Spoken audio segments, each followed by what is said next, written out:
Good day to you. Today we are going to do a review of My Amazon Guy, which is an agency for Amazon sellers. They do a lot of things for Amazon sellers. In this video, we would like to understand what guys do, how they help sellers, and if you're a seller that is interested in services for your Amazon shop, maybe Stephen Pope here, Steve, would be able to help you. Steve is the founder of My Amazon Guy. Yeah, let's see today what the guys do and how they can help sellers. In the description, we're going to have all the links to My Amazon Guy and other things that there's also My Amazon Guy School and many other projects that Stephen has that is kind of connected to the core, I guess, My Amazon Guy brand. Yeah, everything is linked in the description. Maybe we're going to even have some offer for the sellers in the description also, that if in case they would like to work with My Amazon Guy. So, man, Stephen, welcome. Can you introduce yourself, man? Thanks for having me on. First of Thank all, you. props to you for living the dream, man, with the travel around the world. That's incredible. I just Yeah. got back from Colombia. I went to the Lost City. I hiked 80 kilometers up some mountains in the jungle, and it kept raining. There's no such thing as being dry in Colombia.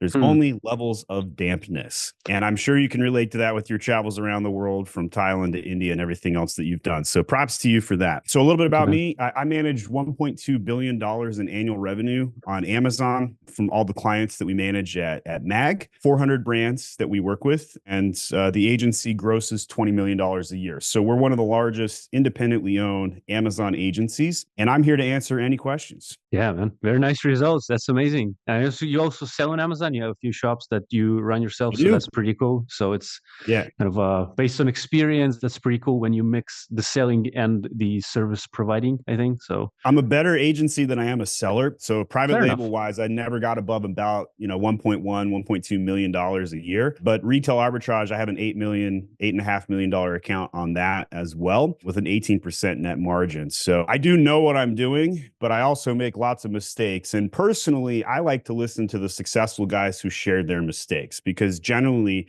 you learn more from those guys versus the Lambo-esque YouTube videos, passive income bullshit that you sometimes run into. I'm more of the realist. I bite the hand that feeds me. I love Amazon, but I hate their policies. And I'll speak to anything that you think your audience will care about. Pretty cool, man. Would it be cool if you could tell us what you guys do at My Amazon Guy? Like, what can you help sellers with? Like, is it PPC? Is it listing optimization? What kind of services do you offer? So maybe sellers that are listening that are running into some problems, maybe they can come to you and then use your services, or just kind of understand what you guys are doing. By the way, with your results, it's pretty good, man. I mean, with the retail arbitrage and private label, the agency, as you said, it's in terms of producing sales and profit is bigger, but still, man, these are pretty awesome results in my opinion. I'm very happy with them. I've hit the I win button in life. I've got the prosperous wealth. I have the prosperous family, everywhere in between. 5 kids, by the way, under the age of 8. And I know that's next on your checklist. I know you're going to pop out 5 kids here in the next decade. That's definitely something you got to go do.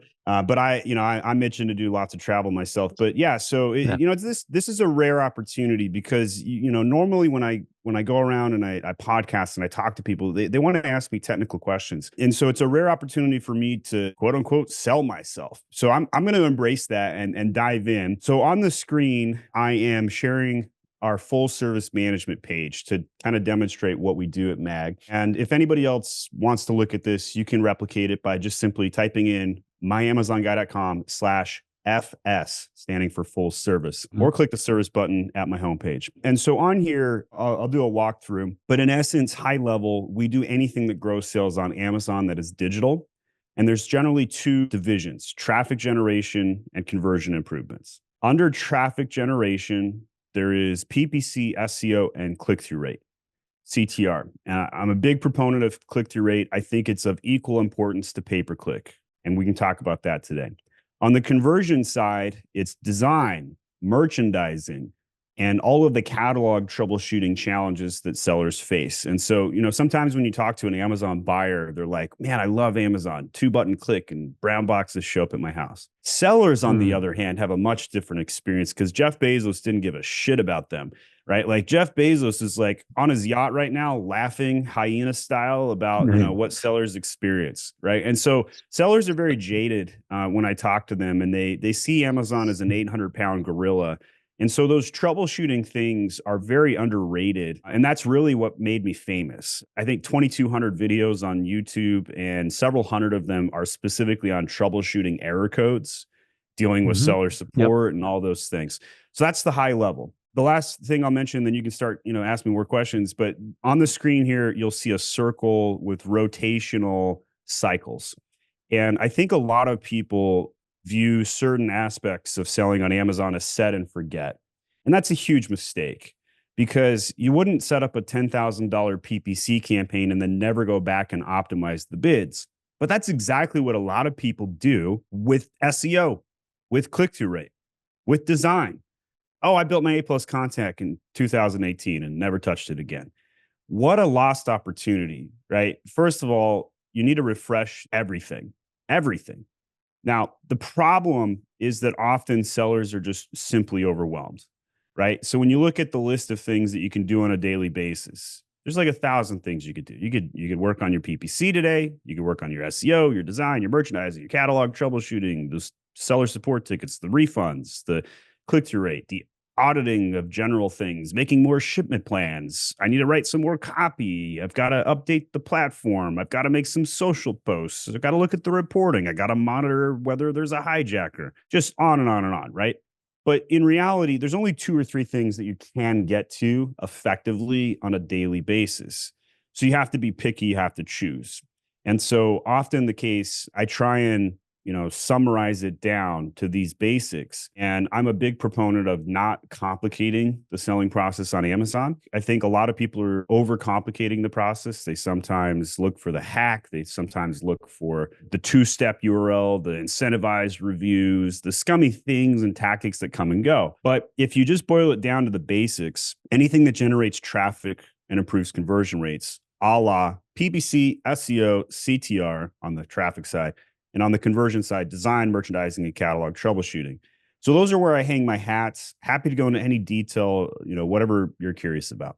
Okay, so let's say a seller is maybe having problems with their SEO or PPC. If they want to get help from you, how do they usually start working with you? Do they call you? Do they email you? Hey, Steve, I mean, probably you Yeah. have people that help you, but how does that happen? Because many times sellers might be thinking, oh, I don't know, like, I don't know, maybe agency, they have so many people coming to them. Will they even talk to me? And how will they talk to me? So how does this process work? Let's take an example. Someone is looking for help with improving their search engine optimization, Amazon SEO. Maybe they think their listings are not good, or maybe actually their listings are not good. They're not able to convert well. And then they think, okay, I need help. And then say they find your website. And then what happens next? How do they get to the level where their SEO is better now and your people are helping them? What's the process that they go through? First thing I'll mention is if an agency has good SEO across multiple platforms, that's usually a pretty good sign. So let's test that out. I just typed into Google Amazon agency, boom, right there, slot 1. I went over to YouTube, I typed in Amazon SEO. I'm in slot 3 for that term on YouTube.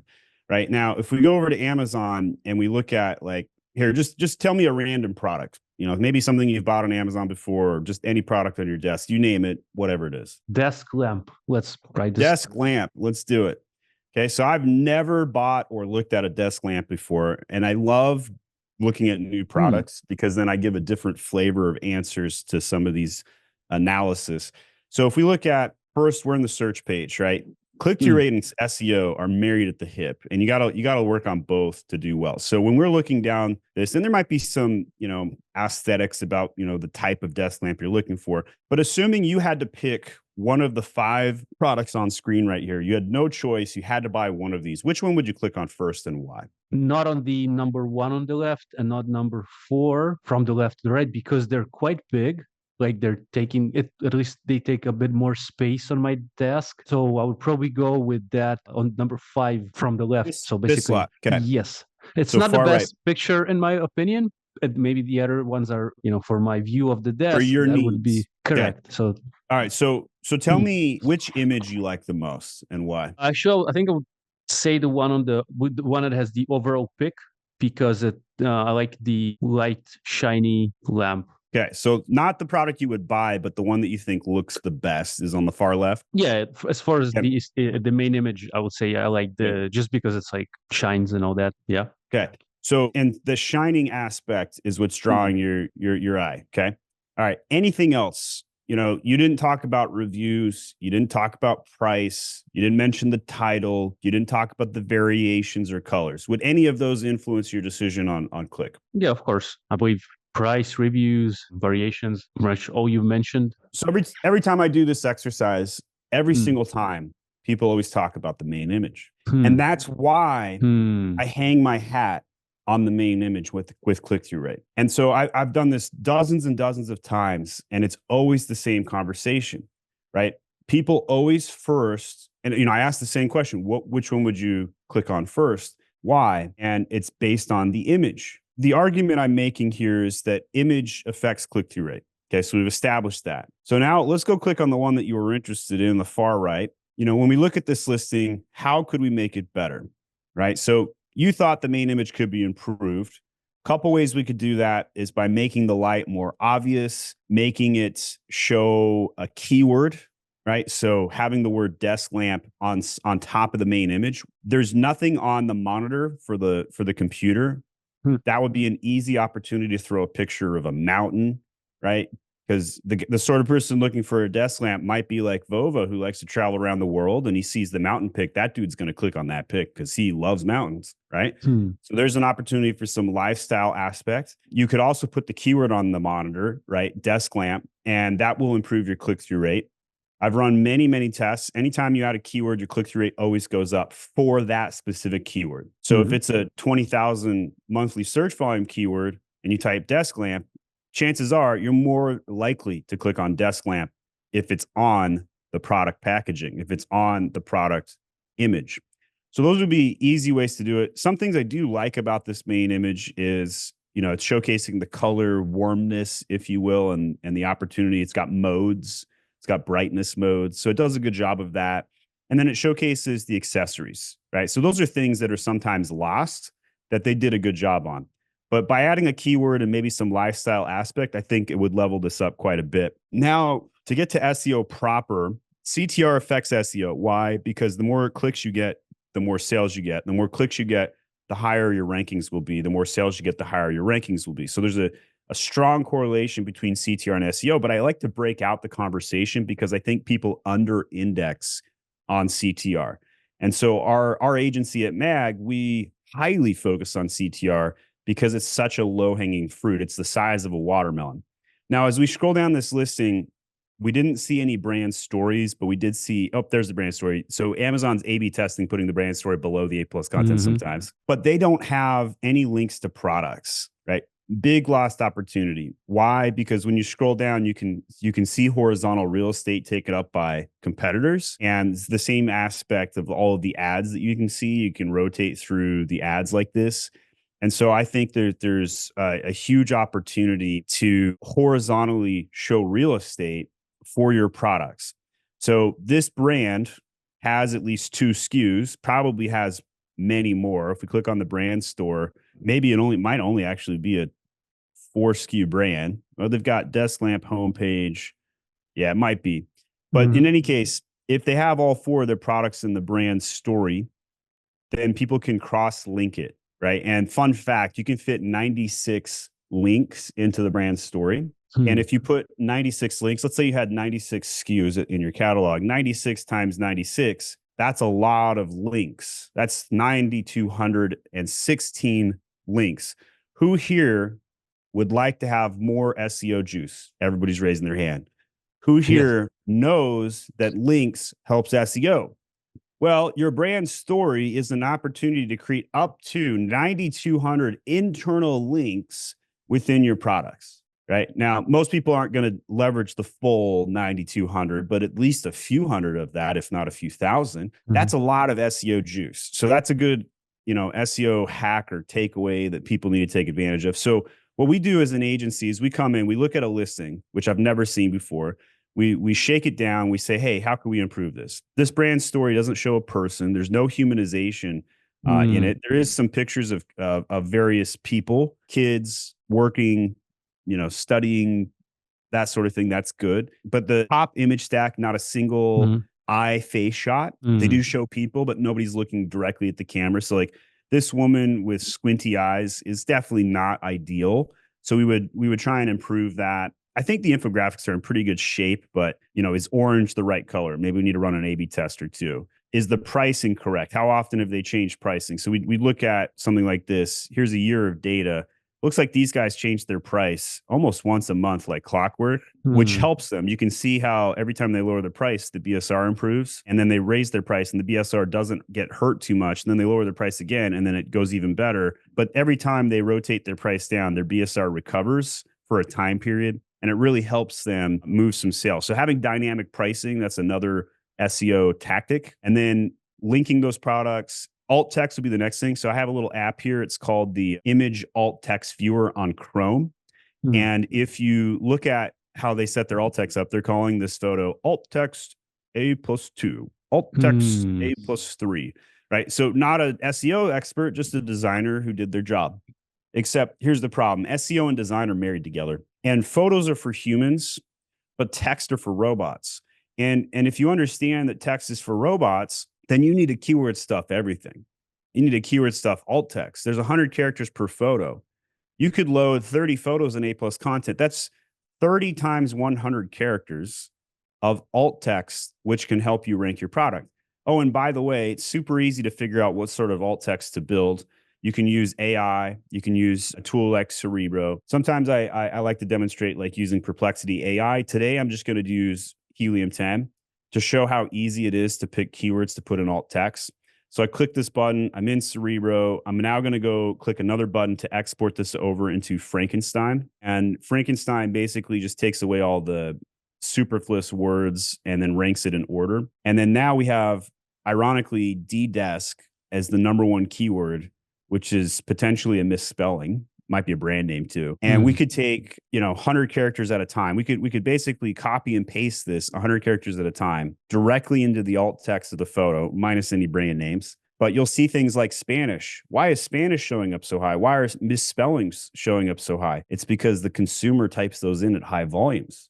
And if you get an exact match of a misspelling, if you get an exact match of Spanish, which is the fastest growing demographic in the United States, that's an opportunity for SEO. So those are really important things. So I'll close down on the SEO aspect. We could move to PPC if you want, or wherever you'd like to go. Yeah, so thanks for sharing some cool hacks as well, man. So that's pretty cool. Yeah, I mean, the original question was like, what happens to a seller that needs like SEO help? So definitely based on your knowledge, and that's just a part of it, they would get good help. How would they talk to your agency? Like they have to talk to you through the main page, and then they get a listing, you list an audit, then you tell them, hey guys, we can help you or we cannot help you. Like what happened? So somebody can go to myamazonguy.com, and if they're an extrovert and they like phone calls, just click the phone number right there. We have somebody available 8 a.m. to 8 p.m. to take phone calls, Eastern Standard Time. So we got somebody in the morning, somebody at night. Somebody can request a quote directly on my website. So if you go to myamazonguy.com/quote, we will tell you exactly how much we think it would take to service your brand. Basically, we ask you, hey, you want full service? Are you Seller Central? How many ASINs do you have? View quote. And within seconds, we'll tell you exactly how much we think we might charge you, because I've been able to create a system that's based on such a small data set to help. And then obviously, if we're going to customize that a little bit based on people's needs. But so that would be one way. And then the other would be just to go to our contact page. You can email sales@myamazonguy.com. You'll get a same day response. Contact form. I get 75 contact forms a week. We get 150 phone calls a week. We help a lot of people. So I've built a big system to manage all of this. Nobody can hire Stephen Pope directly, but if you hire my Amazon guy, you are hiring my system. You're hiring the Stephen Pope system a la my Amazon guy. And so there's a huge opportunity on Amazon, and you just have to tap it. And a lot of times, big brands, $5 million brands, they do a good job because they have a good system, but they only see one brand. They only know what they've experienced, right? So sometimes you have to turn to an agency where we've seen 400 different brands. What you see in the course of a year, we see in the course of 2 times a day in many instances. So we know what works across categories. We know what challenges supplements have because we got 40 supplement clients. It's like we're like the Silicon Valley of certain brand categories. And sometimes what works on one supplement brand can be cross-applied to all of them, and they all ships rise together, and it's a really good atmosphere. We also have, somebody may not be ready for full service. So we have a la carte coaching and a la carte project order services available as well. So for example, if you wanted to come in and get 15 to 20 minutes of assistance, you can buy a half-hour session with our team right here, and they're qualified to answer almost any Amazon question. We also sell SOPs and we sell courses. So we're basically a one-stop shop. The agency is where I make most of my money, but we have these cursory services because that's what the sector needs. Basically, anytime I get an email and customer asks for something, I turn it into a service every single time. So somebody, who's never sold on Amazon before, I've got an academy for them. Maybe you're a virtual assistant, you're trying to get a job. So we made a course to get a certificate for you.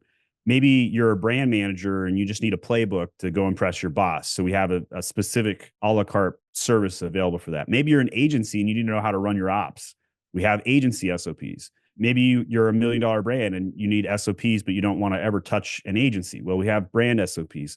So there's all these various different things. And like you mentioned earlier, we do have free audits available. Somebody can give me their ASIN. We'll shoot a 5-minute custom video telling them exactly what we would do for them and how they could go do it. So somebody could take that idea and go implement it and probably grow a few $1,000s in sales. But with us, we'll do it faster, bigger, better. Those are all the various different things. Probably the only thing I haven't mentioned is trademarks and clawbacks. So we also offer reimbursement. So, if Amazon loses your shipments, we'll go track down and make them pay you. And then trademarks, we've filed over 2,000 trademarks in the last couple of years because everybody needs a trademark to sell on Amazon. So we have a lawyer on staff that files those and does it correctly and faster than the IP accelerator and cheaper than the IP accelerator. And, so we have a lot of opportunities to help service anything, really. And a seller can come even with one problem. So for example, again, maybe they only need SEO, right? That's what they need the agency help for. So they'll get a quote for specifically what they need, and then they can work with you or not, or whatever they choose, right? Yes, we prefer a full service arrangement because we're greedy bastards over here and we want all of your monies. But yes, if you want only SEO, we'll provide that. I've made an environment to basically just give customers what they want. If you summarize how I run my agency at my Amazon guy, it would simply be this statement: customer, what do you want? Cool, you want SEO? Here it is. Did you get what you wanted? That's it.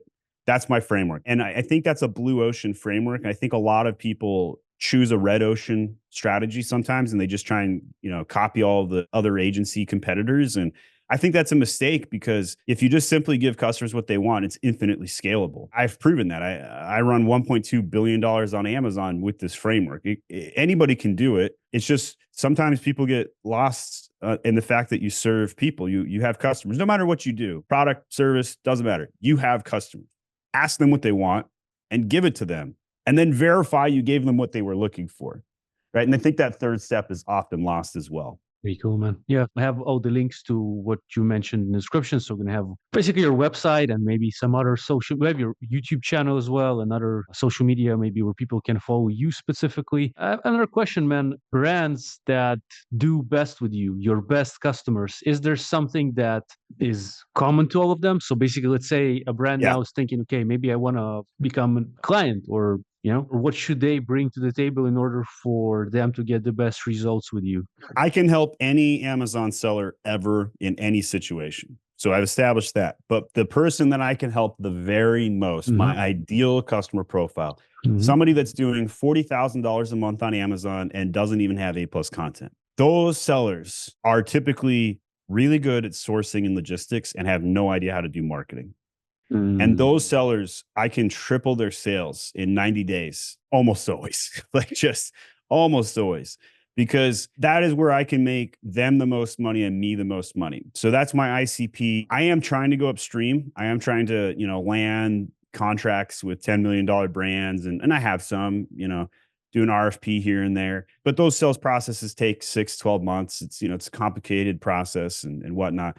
But the seller that does 40K a month knows they need help because they're stuck. They know they don't know things, and they're typically open and willing to get support, and they don't have a marketing background. So you marry somebody with really good ops with a really good marketer, and that just, oh my gosh, it just goes up to heaven every single time. It's like the all dogs go to heaven equation. Okay, man. That's the customers that get the most value from you, as you said, Yes. like pretty much 40K per month that are still don't have their listings optimized for various reasons. And then they come to you and then you see, oh, awesome. I can do so many things for these people and boom, things happen. Yes. And for some people, let's say you're a sophisticated seller and you would never hire an agency. A coaching call or an audit or an Mm. SOP often become a really good service. I'm not going to make as much money on you, but I'm happy to serve you. Right. Like, so I just get a lot of joy out of this. Like taking a coaching call with somebody with a sophisticated problem, they got a hijacker issue. They have, Mm. they're trying to sell their brand, or maybe they have a partner breakup and they're like, how do I regain user Ooh. permission access? Like I've seen it all. I've done thousands of coaching calls, and just really enjoy telling them how to overcome Amazon's stupidity, right? How do you change a UPC code? How do you change my brand name? Like things that Amazon literally is hostile to. We know how to do those things. And how can people pay you? So how usually they pay you? This is credit, PayPal, I will take crypto. I don't know. anybody's money any way they like. I've even taken crypto. I've taken Venmo, Zelle, Wise transfers, ACH, Wire. You check. I love checks. I've even taken money orders, credit card payments, Stripe payments, PayPal. You name it. I've done it. The only thing I probably haven't done is taken hard cold cash, ironically, but I've even taken paintings before. so Nice. so I have on my wall, I have art picks from a company called Big Art Picks, and they didn't have cash to pay me, but they had a really big warehouse filled with art, and I'm like, okay, sure, send it on over. Might as, it'll make the house look nice.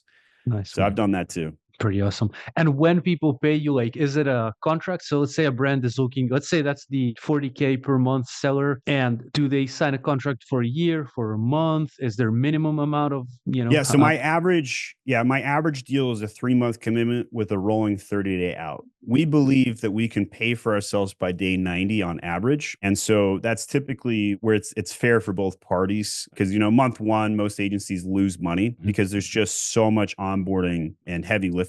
And then, by month 3 it starts to balance out, and it becomes a win-win for both parties. I did sign a 2-year contract, 2 days ago, but that's because it was a very unusual deal that was in best interest of both parties to make a longer term commitment. But I think most people in this space barely want to make any commitment at all. And that's why we do 3-month deals with a rolling 30 out. Full service and PPC or a monthly commitment would require those sort of contracts. Something like an a la carte, there's no contract. You just order it on the site. So if you just need like a single A+ content, we'll sell that for $1,000, fully optimized for SEO and design. And there's a lot of benefit to that. But those monthly reoccurring revenue arrangements are typically where the maximum value is for both parties. So see what the 30-day rolling out means, like they have Yep. to notice you 30 days if they want You got it. to. No, yeah, that's the okay, pretty Yeah. cool, man.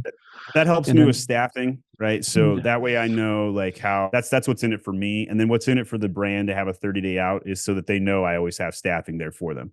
Right. Cause like when you're a brand and you're hiring a brand manager directly in-house, what if they quit? You're screwed. Like you have no alternatives. But at an yeah, agency, if my brand manager quits, I got people on deck ready, right? I have people in the dugout in our baseball metaphor ready to come on to the base and take a swing. So that's the benefit of having agencies, that staffing. So that's why that 30-day out's a good deal for both parties. the seller has one manager that works with them. So say a Yes. brand starts working with you and then for different services as well. So just one person is going to guide that brand owner or brand, Yes. just generally brand, kind of navigate them through my Amazon guy and different things. One throat to choke, as they say. I think that's always been a good methodology. So we'll have a single brand manager that's the point of contact. Their job is to do all strategy and client relations. That's it. That's all they do. And then they have 8 direct reports underneath them. They have a project manager, PPC specialist, an SEO specialist, a designer, and then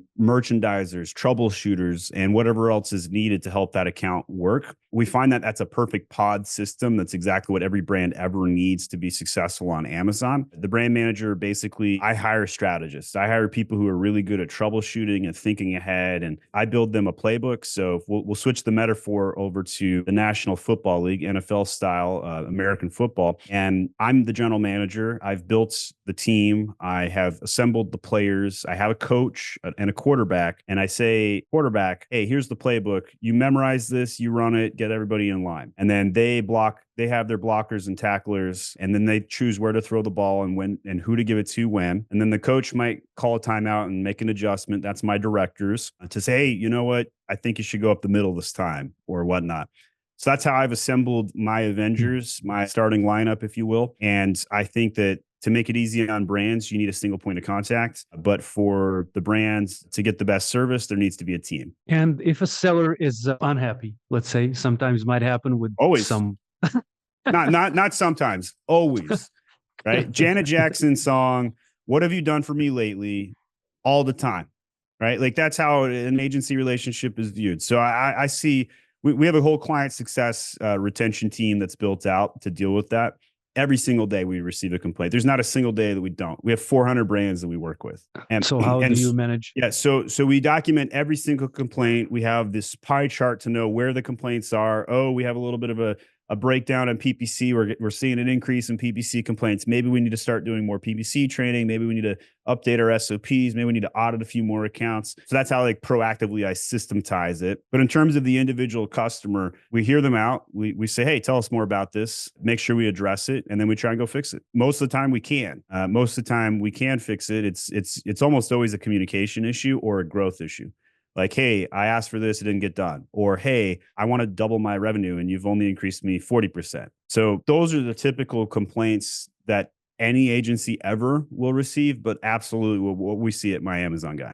So you're getting the complaint, say, and then your team just takes care of it, right? Like that's the goal. And then I guess for the next times you have this catalog of complaints, so then you know that this thing's a cure, and then next time maybe it's happening Document less and everything. less. Yeah, very important to document everything. So we record every call. We record the sales calls. We record the client calls. We record the internal coaching between our own staff calls. So there is no hiding at my Amazon guy. We know what's going on every single account. And we use all sorts of software to assist with that, including project management, CRM, time tracking, video, you name it, AI included. And so the benefit of doing that is that if a customer said, hey, during the sales process, you told me X, but now I'm getting Y, we roll the tape. Sometimes they're right. Most of the time they're not. And so we can go in and hold people accountable. And sometimes we'll even send the sales tape back to a customer and be like, well, actually, here's what we said. And here's what the contract says. So the benefit of all of this is it keeps honest people honest. It keeps us honest. It keeps them honest, and it works out. But having a really robotic system to deal with this sort of thing helps, because you need thick skin to run an agency, right? Like, what is it like running an agency on a daily basis? You're basically a farmer who shovels manure all day long, and you have to put a smile on your face while you do it. Like, I love shoveling manure. I love dealing with complaints. I love dealing with seller support. Jeff Bezos is amazing. Just on and on and on, right? Like, that's what it's like to be an agency. And so you have to be, calloused to be able to be prepared for that. Because if you're hiking up to the lost city, 80 kilometers, and you don't have calluses on your feet, by the time you're done with that hike, you'll have blisters, right? Like you're just going to be in a world of pain. So having that thick skin, very, very beneficial. I think it's okay to admit these things. I think it's okay to embrace them. It's okay for me to say I have a high churn rate. I'm building to hold. I'm going to always own my agency until I die. And so I've built a system that will allow me to be happy at all times. I've built a system that knows how to handle all of the problems. That's kind of my pitch for like somebody listening to this. Like, why should you hire my Amazon guy? Because I've proven I can grow my own company. I have 550 employees. I have 400 brands. I manage $1.2 billion on Amazon. If you want to hire a company that knows how to grow itself, you're better off. Because if you hire a small boutique agency that can't grow themselves, how are they going to grow you? They don't know how to grow you. They can't grow themselves. Yeah, good point, man. Well, we're going to have in the description, again, the link to your website and YouTube and all the other social channels where people can connect, ask questions, and get a quote if they need on the website. Maybe a last question before we wrap things up. What would you do differently, man, when you were starting the My Amazon Guy? Because it's how many years old now? 6.5. 6.5. Probably the first year you still were not, right? You still were not doing 1.2 billion in managed sales on Amazon, probably first year, or maybe you No, were. I don't no, know. no, Right. no. So, That'd be an agency. I have my actual revenue posted on myguy.agency/case. So at my Amazon guy, I help other agencies as well. And you can see a case study at myguy.agency/case. And here I actually show my revenue by year. In 2018, we made $361,000, and I started on April 2nd. I made a LinkedIn post within the first 48 hours. I signed my first client. By the way, that client is with me 6.5 years later. 2019, we did 1 mil, 2020, 2.5, 2021, 6 mil, 2022, 11 mil, and 20 mil in the last year. And so we were very transparent about how we do this, why we do what we do. I find that I gain a lot more customers by giving that sort of transparency. So this is 4 ways to generate sales: people you know, strangers, one-to-one, one-to-many, and warm outreach. That was definitely my first year. Content, though, is really how I got to 10 mil in sales. Cold outreach, how I got to 20 mil in sales. And we're just starting to tap quad 4 here, run paid ads. Very, very difficult to do. And I'm not making as much progress as I would have hoped by now, to be terribly honest. But that's how I think I'm going to get to 50 mils. So that's where I am as an agency. And we tell my full story, and we create daily content, daily LinkedIn posts, daily YouTube posts. We have weekly Q&A sessions where we answer literally any question. We talk about how we build our systems. We talk about how we run our sales and all the contract types and everything involved too. So yeah, that's like the full enchilada on everything that we do at my Amazon guy and how we did it. but what would you do differently in the first year? Because now you Yeah, can look backwards and like, which you know what that's easy. happened. And That's okay, so easy. I would have started at okay, 10 years sooner. Like, it's just no question.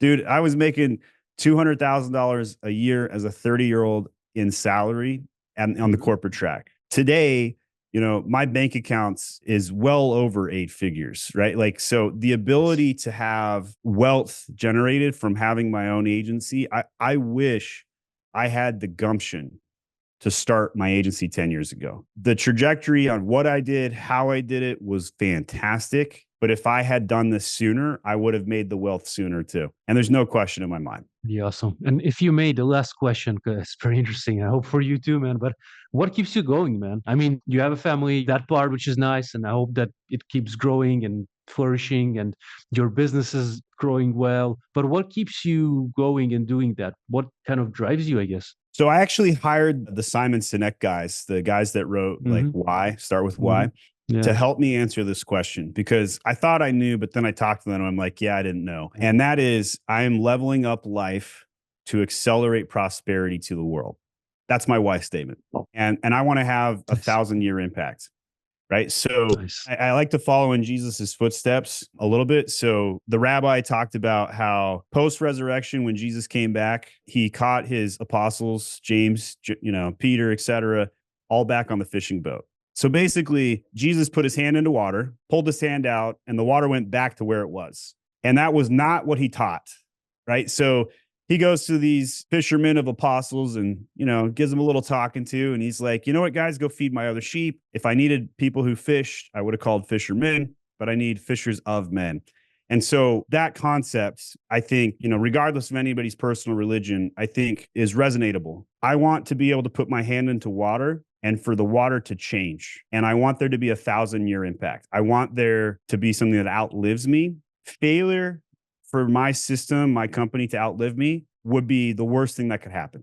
So what keeps me going is building that prosperity to affect the whole world. So I've made 550 jobs by the time I'm 37.